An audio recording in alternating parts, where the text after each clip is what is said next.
여러분, 느헤미야 16번째 시간으로 느헤미야 8장을 중심으로 말씀으로 다시 세워지는 공동체란 제목으로 말씀을 함께 묵상하기를 원합니다.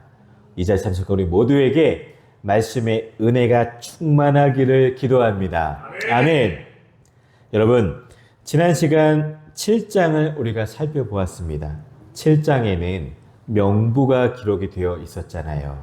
바로 두 번째 출애굽 백성의 명단이 우리가 살펴보았어요. 즉 다시 시작하는 하나님 나라 백성의 명단이었습니다. 그리고 그 뒤에 오늘 본문이 바로 이어지는데 8장은 다시 시작한 백성이 가장 처음으로 한 일이 무엇인지를 보여주고 있습니다. 그 일은 무엇입니까? 바로 백성들이 처음으로 모여서 한 일은 율법을 듣는 일이었습니다. 1절을 보시면 일제히 수문 앞 광장에 모였다라고 하는데요. 일제히 이 말을 원어 뜻대로 해석하면 마치 한 사람처럼 모였다라는 뜻입니다. 수많은 이스라엘 백성들이 마치 한 사람처럼, 한 몸처럼 모였다라는 게 바로 일제히라는 단어예요. 수많은 백성이 한 사람처럼 한 마음과 한 뜻으로 말씀을 들으려고 모였습니다. 모인 후 백성들은 학사 에스라에게 모세의 율법책을 가져오기를 청하였습니다. 두 번째 출애굽 백성의 첫 번째 요구는 다른 것이 아니었어요. 와, 우리가 중요한 일, 큰 일을 끝났으니 우리 모여서 파티합시다. 모여서 즐깁시다. 이것이 아니었어요. 그들은 율법을 듣고자 모였습니다. 여러분, 백성들은 하나님의 말씀을 듣기를 사모했습니다. 모세와 애굽에서 나온 백성이 시내산에서 하나님의 율법을 받은 것처럼 다시 시작하는 이스라엘 역시 그 율법, 그 하나님의 말씀 듣기를 바라고 원하였습니다. 상 여러분, 우리 또한 역시 하나님의 말씀을 더 많이 사랑하시기를 바랍니다. 그러면 여러분, 우리는 저와 여러분들은 하나님의 백성들입니다. 아멘이시죠? 아멘. 그러면 우리 하나님의 백성의 정체성은 바로 나와 하나님과의 관계를 분명히 알 때 시작이 되는 겁니다. 느헤미야는 무너진 예루살렘 성벽을 다시 세우면서 마지막 성문을 제자리에 세움으로 사실상 그 큰 일을 마무리했습니다. 성벽이 완성된 바로 느헤미야는 무슨 생각을 했을까요? 아, 이제 다 했다. 이제 모든 것이 끝났다. 이제 쉬자. 이렇게 생각을 했을까요? 아니에요. 단순히 성벽 재건만으로 이스라엘의 잃어버린 과거의 영광과 기쁨을 되찾을 수가 있을까요? 아니에요. 하나님의 거룩한 백성으로서의 정체성을 되찾을 수가 있을까요? 모든 것이 아닙니다. 지금까지 성벽 쌓는 일은 백성들이 느헤미야를 중심으로 하나님과 거룩한 동행을 하는 시작이며 과정에 불과한 것이었습니다. 하나님의 도움으로 거룩한 성에 진정으로 경건하고 신실하고 충성되고 성숙한 유대인의 공동체가 태어나게 하는 것이 느헤미야의 진정한 사역의 중심이었습니다.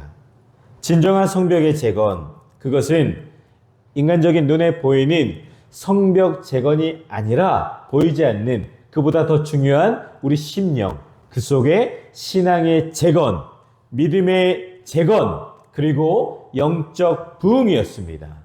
느헤미야와 예루살렘 백성들은 그들 심령의 영적 부흥을 위해 힘썼습니다. 할렐루야, 아멘. 우리 또한 역시 마찬가지입니다. 우리 교회도 마찬가지죠. 리모델링 수개월을 통해 어려운 모든 것들을 끝냈어요. 아, 끝났다. 너무 기쁘다. 이것으로 우리가 감격하고 그것으로 멈추면 안 됩니다. 더 중요한 것은 교회가 장막터가 넓혀지고 더 좋게 생기는 것보다 더 중요한 것은 교인이신, 교회이신 성도 한 명 한 명의 영적인 그 상태가 더욱더 깊어지고 하나님 보시기에 단단히 새롭게 세워져 나가야 된다는 것을 여러분 꼭 기억하시기를 바랍니다. 이스라엘 백성들은 52일 동안 백성들이 정말로 진이 빠지도록 최선을 다하며 성실히 무너진 성벽을 복구했는데 모두들 끝나니까 마음 가운데 허전함이 밀려왔습니다. 여러분들은 어떻습니까? 우리 교회가 작년 가을부터 우리가 오랜 수개월 동안 겨울도 보내고 봄도 올 때 이 공사 기간이 길었잖아요. 끝났을 때 여러분의 마음은 어땠습니까? 그러나 성경에 나오는 이스라엘 백성들의 마음은 이 마음 가운데 허전함이 밀려 들어왔습니다. 그래서 그들은 수문학 광장으로 다시 모이기를 시작을 했어요. 1절 보시면 모든 백성이 일제히 수문학 광장에 모여 라고 기록합니다. 그 허전함, 자신들의 모습 속에서 왜 허전할까요? 바로 여호와 하나님의 말씀을 듣지 못한 기갈 때문에 그렇게 된 것을 깨닫게 되었습니다. 하나님과의 관계가 바로 서려면 하나님의 말씀을 듣는 것이 최우선입니다. 아버지의 말씀을 들어야 하나님 아버지의 마음을 알게 되는 것을 여러분 꼭 기억하시기를 바랍니다. 이처럼 하나님 백성의 정체성은, 자녀의 정체성은 하나님과의 그 아버지와 나와의 관계를 분명히 알 때 시작된다는 것을 여러분 꼭 기억하시기를 바랍니다. 다음은 영적 부흥을 위한 첫 걸음은 하나님 앞에 나아오는 것입니다. 백성들은 말씀이 없어서 허전한 것인 것을 깨닫고 학사이면서 제사장인 에스라를 초청합니다. 하나님의 말씀을 듣기 위해서 백성들은 일제히 모였습니다. 그리하여 하나님께서 자신들에게 무엇을 원하시는지, 어떠한 말씀을 들려주시기를 원하는지 그들은 열심을 다해 말씀에 귀를 기울였습니다. 여러분, 우리는 말씀에 대한 목마름과 갈증이 이스라엘 백성들에게 있었음을 깨닫게 됩니다. 그동안 이스라엘 백성들은 성벽 복구하느라 말씀을 듣거나 읽을 기회가 없었던 것이겠죠. 그래서 52일 동안 듣지 못했던, 채워지지 못했기에 생긴 영적인 허전함, 즉 말씀에 대한 목마름이 샘물처럼 솟아 나온 것입니다. 여러분, 저와 여러분들에게는 이처럼 하나님 말씀에 대한 목마름과 갈증이 있으십니까? 아멘. 여러분, 이 영원한 목마름, 특별히 살아있는 생명의 말씀에 대한 목마름이 더욱더 깊어지기를 기도합니다. 그런데 여러분, 요즘 참 말씀의 홍수의 시대를 살고 있습니다. 유튜브만 들어가면 내가 좋아하고 원하는 목사님, 듣기를 원하는 주제의 말씀을 클릭만 하면은 너무 많은 메시지들이 넘쳐나죠. 그러나 여러분, 홍수는 먹지 못하는 물입니다. 제일 건강한 것은 내 교회의 말씀 자리에서 듣는 것임을 꼭 기억하시기를 바랍니다. 우리 교회의 이 예배 자리에서 흘러나오는 그 생명의 말씀을 우리 모두가 받아 더욱더 강건해지시기를 주님의 이름으로 간절히 축원을 드립니다. 말씀이 사라지면 먼저 개인, 가정, 그리고 공동체가 무너집니다. 하지만 말씀이 회복되면 흩어졌던 마음이 하나로 모이고 공동체는 다시 살아나게 될 줄 믿습니다. 3절 보시겠습니다. 수문 앞 광장에서 새벽부터 정오까지 남자나 여자나 알아들을 만한 모든 사람 앞에서 읽음에 뭇 백성이 그 율법책에 귀를 기울였는데 아멘. 여러분 중요한 점은 백성들은 일제히 수문학 광장에 스스로 모였다는 사실이에요. 느헤미야가 모여라 라고 명령한 것도 아니고 누군가의 지시에 의해 모인 것도 아닙니다. 이것은 백성들 스스로의 결단이며 스스로의 갈망이며 스스로의 노력이었습니다. 여러분 말씀 보면은 수문 앞 광장에 모였다라고 기록을 해요. 왜 수문 앞 광장에 모였을까요? 성에 보면은 많은 문들이 있어요. 어문, 양문, 마문, 샘문 등 많은 문들이 있습니다. 그런데 수문 광장이 제일 넓어서 모였을까요? 아니에요. 수문은 백성들에게 중요한 의미가 있습니다. 그들이 하나님 앞에 서고자 결단했을 때 깨달은 것은 과거의 기억들이었어요. 과거에도 우리 살아계신 하나님께서 역사하셨다 이것을 기억했습니다. 다 하나님의 은혜였음을 깨달아야 합니다. 신명기 4장 10절 보시면 나에게 백성을 모으라 내가 그들에게 내 말을 들려주어 그들의 세상에 사는 날 동안 나를 경외함을 배우게 하며 그 자녀에게 가르치게 하리라 하시매 아멘. 민수기 21장 16절에 보시면 거기서 부엘에 이르니 부엘은 여호와께서 모세에게 명령하시기를 백성을 모으라 내가 그들에게 물을 주리라 하시던 우물이라. 아멘. 이처럼 수문 앞 광장에 모인 이유가 있었습니다. 이스라엘 백성들은 지금 수문 앞 광장에 모여서 다시금 하나님의 은혜를 갈망하고 있는 거예요. 옛적에도 하나님께서 모세에게 말씀하셨던 것처럼 그리고 지금 우리가 다시 한번 한마음 한뜻으로 일제히 수문 앞 광장 앞에서 하나님의 백성으로서 하나님 앞에 모여서 은혜를 받기를 원한다 이것을 보여주고 있습니다. 여러분 영적 부흥을 위한 갈망은 하나님의 말씀으로부터 시작된다는 것을 꼭 기억하시기를 바랍니다. 1절을 보실까요? 일곱째 달에 이르러 모든 백성이 일제히 수문 앞 광장에 모여라고 합니다.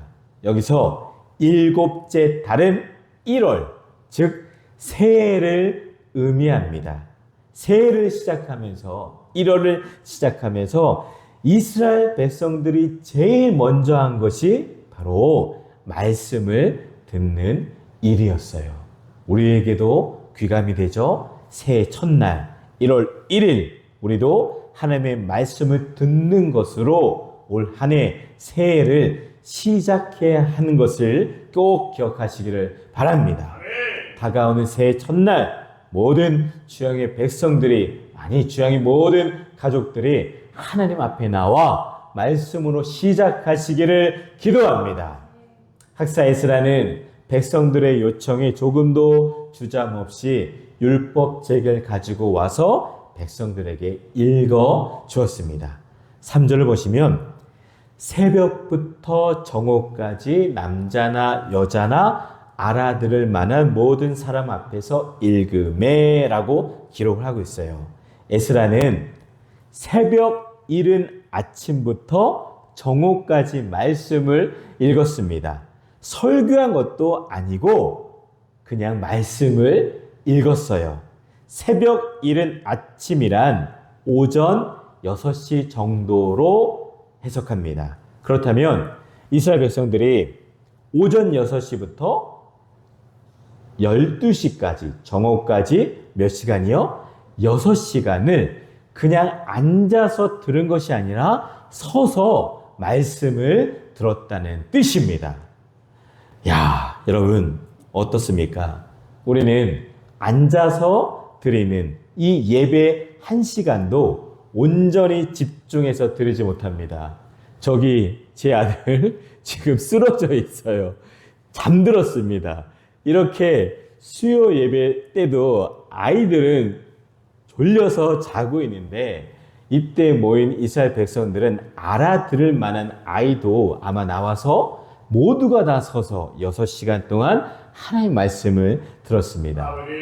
여러분, 말씀을 제대로 듣지 못하니 그 가운데 은혜와 기쁨이 없는 거예요. 그런데 이스라엘 백성들은 말씀을 듣자마자 6시간 동안 일제히 일어나서 그 에스라가 읽어주는 말씀을 기쁘게 받아들었습니다.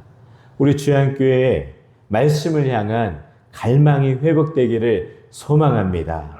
진짜 영적 회복은 하나님 그 말씀 앞으로 나아올 때 시작이 된다는 것을 꼭 기억하시기를 바랍니다. 다음은 영적 부흥의 두 번째 걸음은 거룩한 말씀에 대한 반응에서 시작이 됩니다. 4절과 5절을 보실까요? 그때 학사 에스라가 특별히 지은 나무 강단에 서고 그의 곁 오른쪽에 선 자는 마띠랴와 스마와 아나야와 우리야와 힐기야와 마세야요. 그의 왼쪽에 선 자는 부다야와 미사엘과 말기야와 하숨과 하스바다나와 스가랴와 무슬람이라. 5절 에스라가 모든 백성 위에 서서 그들 목전에 책을 펴니 책을 펼 때 모든 백성이 일어나니라. 아멘.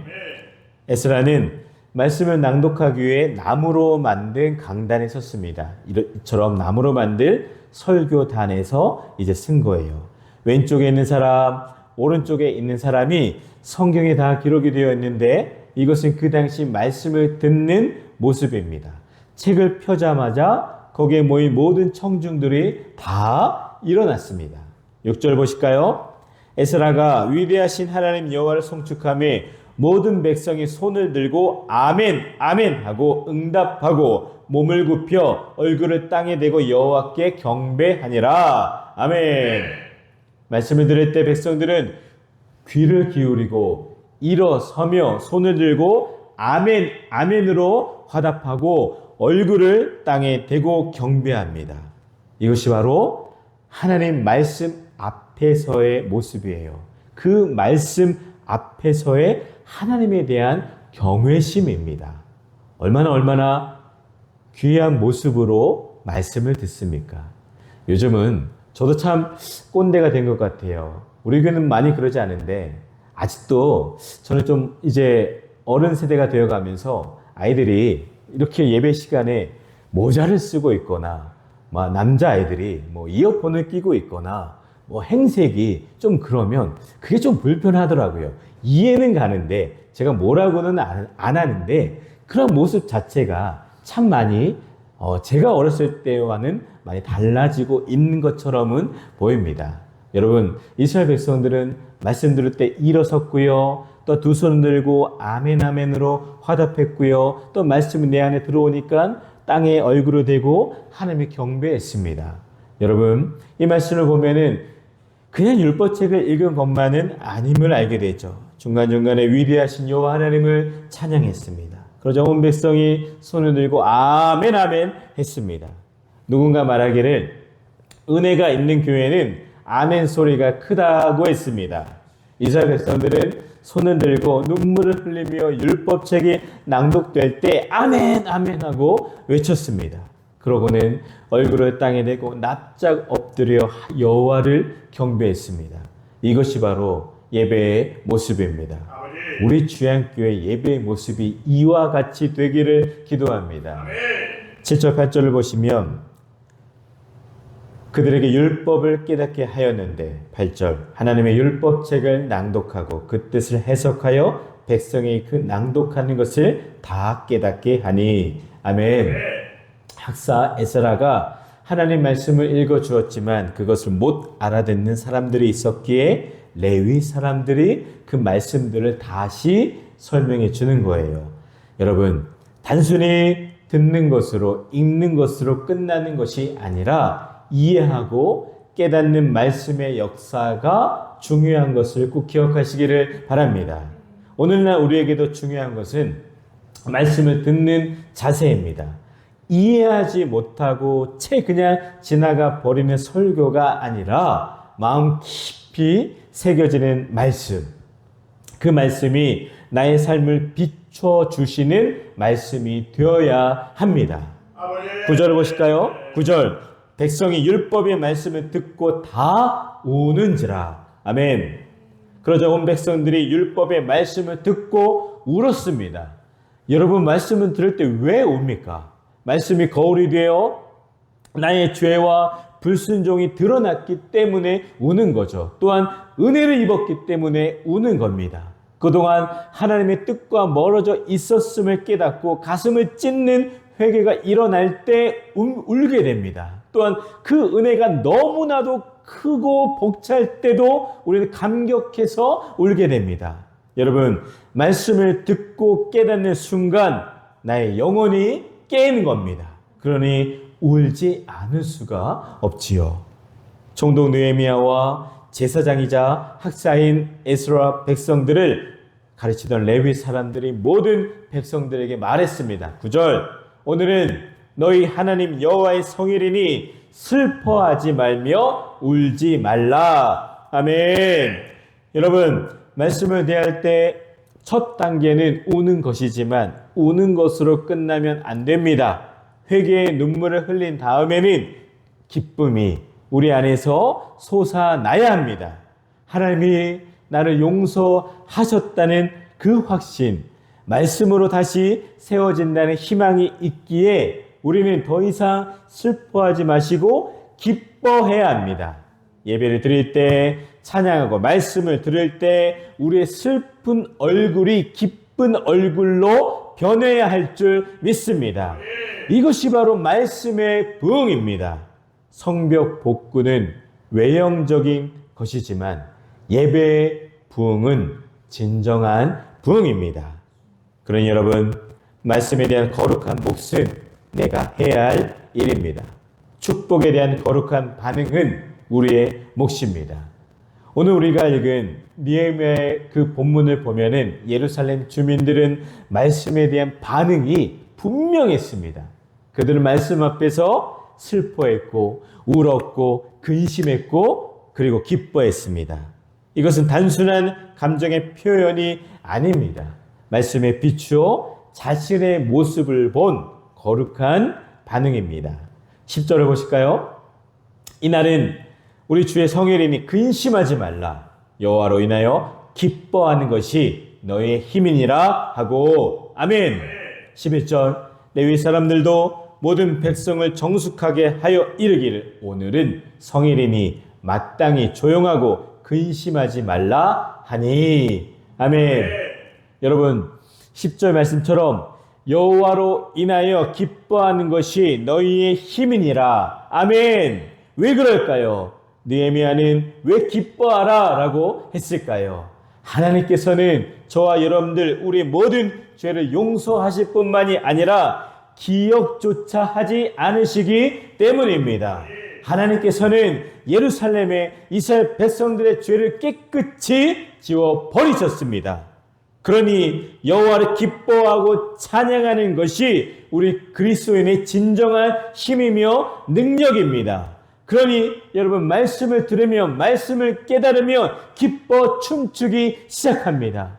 우리 찬양처럼 나는야 다윗처럼 춤을 출 거야. 울면서 춤추고 박수하면서 춤추고 기뻐하며 춤추게 됩니다.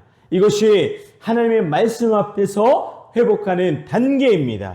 이것이 또한 하나님의 말씀 앞에서 은혜 받는 증거입니다. 또한 이것이 하나님의 말씀 앞에서 축복을 받는 과정인 것을 꼭 기억하시기를 바랍니다.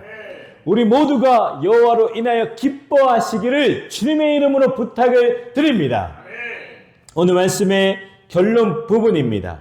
그렇게 말씀을 바라고 원했던 백성들이 어떻게 되었습니까? 12절 함께 보시겠습니다. 12절입니다. 모든 백성이 곧 가서 먹고 마시며 나누어 주고 크게 즐거워하니 이는 그들이 그 읽어 들려준 말을 밝히 알미라. 아멘. 결론은요, 백성들은 놀라운 순종의 열매를 맺었습니다. 10절에서 느헤미야가 말씀에 근거하여 명령한 네 가지, 가서 먹고 마시고 나누라, 이 네 가지의 명령이 12절에 그대로 실현됩니다. 모든 백성이 곧 가서 먹고 마시며 나누어 주고 크게 즐거워하였으니 아멘. 말씀을 사모했을 뿐만 아니라 들은 말씀 그대로 따르고 순종했습니다. 여러분, 순종을 하면 기쁩니다. 마음으로부터 진실하게 순종을 하면 평안함이, 감사가 넘칩니다. 말씀의 씨를 받아들였을 뿐 아니라 싹을 틔우고 열매까지 맺었다 하는 것이 오늘 8장 본문의 핵심 내용입니다. 오늘 8장을 보면은 참 본문이 쉽게 읽혀요. 쉽게 읽히는 이유는 내용도 어렵지 않고 백성들의 모습도, 백성들의 행동도 참 시원시원합니다. 율법에 순종하는데 그 어떠한 어려움도 저항도 반항도 없어요. 힘 하나 들이지 않고 백성들이 순종을 해내는 것처럼 보입니다. 이처럼 하나님의 택하신 은혜에 대한 감사의 열매가 풍성하게 맺혀진 것을 우리가 확인하게 됩니다. 사랑하는 여러분, 8장 전체는 새롭게 시작하는 두 번째 출애굽한 그 백성들, 하나님 나라의 백성들은 무엇보다 말씀으로 다시 세워지는 공동체인 것을 우리에게 확인시켜 주고 있습니다. 그러면 느헤미야 8장을 들은 우리 모두는 어떻게 해야 될까요? 주양교회, 우리 개인 성도들이 적용할 것은 무엇일까요? 저와 여러분, 그리고 우리 주양교회는 이스라엘 백성들처럼 다시 하나님의 말씀 앞에 반응하고 순종하는 것밖에 없습니다. 그러할 때 은혜와 기쁨이 충만하여 하나님께서 원하시는 사명을 더 잘 감당하게 될 줄 믿습니다. 이 모든 일에 기쁘게 쓰임받는 저와 여러분들이 되시기를 예수님의 이름으로 간절히 축원을 드립니다.